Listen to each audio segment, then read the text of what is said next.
kelas Kabupaten Muaro Jambi, yang mana saya sendiri Roysul Umam dari SMK 10 Muaro Jambi dan Pak Ranto. Saya Pak Ranto dari SMK Negeri 9 Muaro Jambi. Dan Ibu. Saya Lina Octavia dari SMP Negeri 32 Muaro Jambi. Kami akan mempraktekkan coaching untuk supervisi akademik. Mari saksikan video kami. Oke, selamat sore Bu Lina. Sore Pak. Sebelum kita mulai kegiatan coaching ini, saya sebagai observer ingin mengajukan nanti beberapa pertanyaan Bu. Iya, Nah, pertanyaan pertama yaitu kompetensi coaching apa yang akan Ibu kembangkan nantinya? Iya Pak. Ada 4 kompetensi coaching yang akan saya kembangkan Pak. Pertama adalah kompetensi komunikasi, di mana saya bersama coach akan membangun hubungan yang positif. Kompetensi kedua adalah mendengarkan dengan aktif, dan yang ketiga adalah mengajukan pertanyaan yang berbobot, dan yang keempat adalah melakukan umpan balik, lalu kemampuan proses coaching dengan alur tirta Pak. Oke, dari keempat kompetensi ini, kompetensi mana yang menjadi fokus yang akan Ibu kembangkan dan dapat saya observasi Bu? Pada kesempatan ini saya ingin Bapak melihat kompetensi saya dalam mendengarkan rasa, di mana saya dapat fokus dan konsentrasi. Apakah selama proses coaching saya sudah memperhatikan rambu-rambu seperti saya tidak melakukan asumsi, tidak melakukan judgement, dan tidak melakukan asosiasi. Selain itu juga saya ingin Bapak melihat apakah alur coaching sudah sesuai dengan alur kita. Oke, gitu ya. Terus apa indikator tercapainya yang diinginkan oleh Ibu sebagai penentu keberhasilan proses coaching nanti, Bu? Berdasarkan kompetensi yang saya fokuskan dalam kegiatan coaching ini Pak, saya ingin dapat melakukan coaching dengan perhatian penuh, fokus, dan konsentrasi pada permasalahan yang diutarakan oleh coach. Saya ingin coach dapat merasa nyaman bercerita dengan saya dan mendengarkan dengan rasa, kemudian sehingga saya dapat melakukan asumsi. Selain itu juga saya ingin dapat melakukan proses tersebut langkah demi langkah tergambar dengan alur jelas sesuai dengan alur kita. Jadi seperti itu ya. Oke, berarti Ibu sudah siap sebagai coach dan nanti Pak Ranto sebagai coach. Iya Pak. Oke Bu. Ya silakan Bu ya. Iya Pak. Selamat sore Pak Ranto. Selamat sore Ibu Lina. Kemarin katanya Bapak ada yang ingin disampaikan Pak. Itu apa ya Pak ya?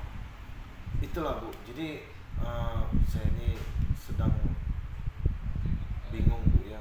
Siswa saya ini banyak yang sering terlambat Bu jam sekolah. Nah itu Bu, saya merasa khawatir Bu. Kenapa Bu? Takutnya siswa yang sering terlambat ini nanti dia tidak bisa mengikuti pelajaran Bu. Terlambat dia Bu untuk mengikutinya. Iya. Bagaimana perasaan Bapak saat melihat murid sering datang terlambat Pak? Jadi perasaan saya melihat murid saya terlambat Bu, itu saya merasa khawatir Bu. Nah takutnya nanti ke depannya siswa tersebut nanti tertinggal di mata pelajaran yang siswa tersebut terlambat Bu. Oh begitu ya Pak. Iya Bu. Kira-kira apa saja faktor yang menyebabkan murid terlambat masuk kelas Pak? Jadi ada banyak faktor Bu siswa tadi yang terlambat Bu. Yang pertama dia begadang, yaitu main game online Bu. Kemudian juga ada disebut sekarang siswa-siswa itu dia mabar Bu. Jadi dengan dia sering main game online, jadi waktu tidur dia termakan Bu. Jadi siswa tersebut terlambat tidurnya sudah di atas rata-rata jam 12 malam ke atas Bu. Itulah penyebabnya. Ya, Bu. Kalau saya boleh tahu Pak nih, bagaimana kondisi belajar murid di rumah Pak? Jadi kondisi siswa belajar di rumah itu Bu, yaitu tersebut mengatakan bahwa ia sering bermain di rumah dan tidak suka belajar Bu. Dia sibuk main game terus Bu. Itulah kondisi yang saya lihat siswa tersebut saat di rumah Bu. Dari pernyataan Bapak tadi, kira-kira Iya. Pak ya, apa yang dapat Bapak lakukan untuk membantu murid tersebut Pak agar tidak terlambat lagi?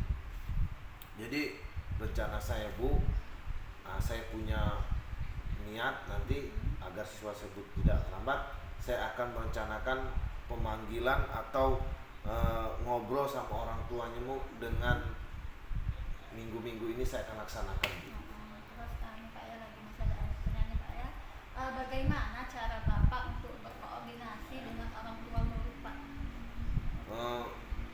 Yaitu saya akan menjadwalkannya Bu. Saya akan menjadwalkannya dengan siswa tersebut, dengan orang tua siswa tersebut. Kemudian saya akan bertanya dan kami akan memberikan kayak mana supaya siswa tersebut tidak terlambat Bu.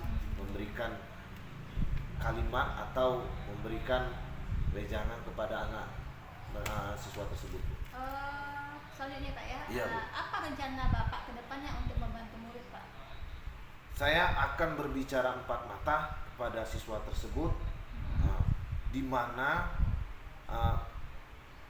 saya akan memberikan solusi untuk mengatasi di mana siswa tersebut agar berhenti dan tidak lagi melakukan main game di malam hari dan dampaknya siswa tersebut sering terlambat ke sekolah. Kira-kira kapan Pak rencana Bapak itu dilaksanakan? Saya akan merencanakan minggu ini Bu. Saya akan melaksanakannya Bu. Nah itu saya laksanakan secepat mungkin di minggu depan agar permasalahan ini cepat selesai Bu.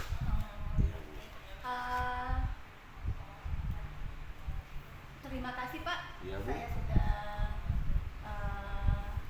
Saya sudah mengasihkan solusi ya Pak ya. Kemudian saya akhiri, wassalamualaikum warahmatullahi wabarakatuh. Waalaikumsalam. Saya terima kasih Bu Lina. Oke.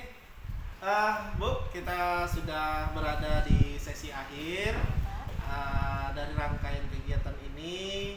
Pada pasca observasi ini, kegiatan coaching ini saya ingin Ibu menjelaskan apa saja yang telah Ibu lakukan saat menjadi coach dan proses coaching tadi, Bu. Oh iya Pak, sebagai coach tadi saya telah melakukan rangkaian proses coaching, mengikuti alur tirta. Saya juga sudah melakukan kegiatan mendengarkan rasa. Kemudian selama proses coaching juga saya telah berusaha membuat coach saya merasa nyaman.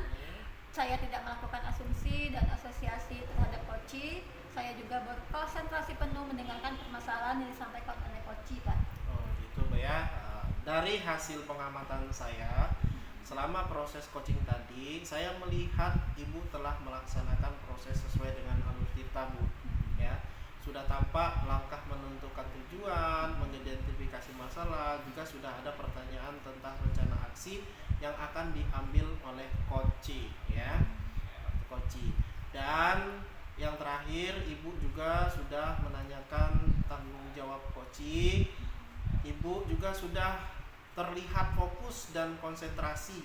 Terlihat Ibu menganggukkan kepala saat coach menjelaskan permasalahannya. Lalu Ibu juga sesekali terdengar mengatakan ya gitu ya. Iya Pak. Tadi sudah Ibu sampaikan. Nah, jika pada kesempatan lain kompetensi coaching apa yang Ibu kembangkan lagi? Jika saya diberikan kesempatan di lain waktu, saya ingin mengembangkan kompetensi coaching saya seperti memberikan pertanyaan yang berbobot Pak. Saya ingin diobservasi apakah pertanyaan yang saya ajukan sudah efektif, kemudian berbobot dan mampu mendorong daya pikir coaching, sehingga potensi coaching tergali dengan optimal Pak, seperti itu. Oke Bu ya, jadi kedepannya Ibu akan membuat sebuah pertanyaan yang berbobot ya. Semoga nanti kedepannya Ibu bisa melaksanakan hal tersebut dan juga penerapannya nanti menjadikan budaya positif di sekolah Ibu. Mungkin itu saja yang bisa saya observasi hari ini, dan saya ucapkan ya terima kasih Ibu selaku coach, dan saya banyak mendapatkan ilmu juga tadi tentang Ibu bagaimana menjadi seorang coach tadi. Begitu saja ya Bu. Iya Pak, terima Oke, kasih Pak. terima kasih.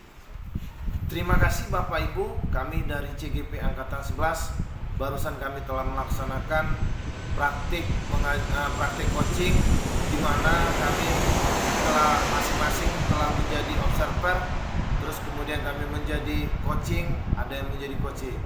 Apa yang sudah kami laksanakan praktik ini semoga menjadi inspirasi dan dapat kami laksanakan di sekolah kami masing-masing. Guru penggerak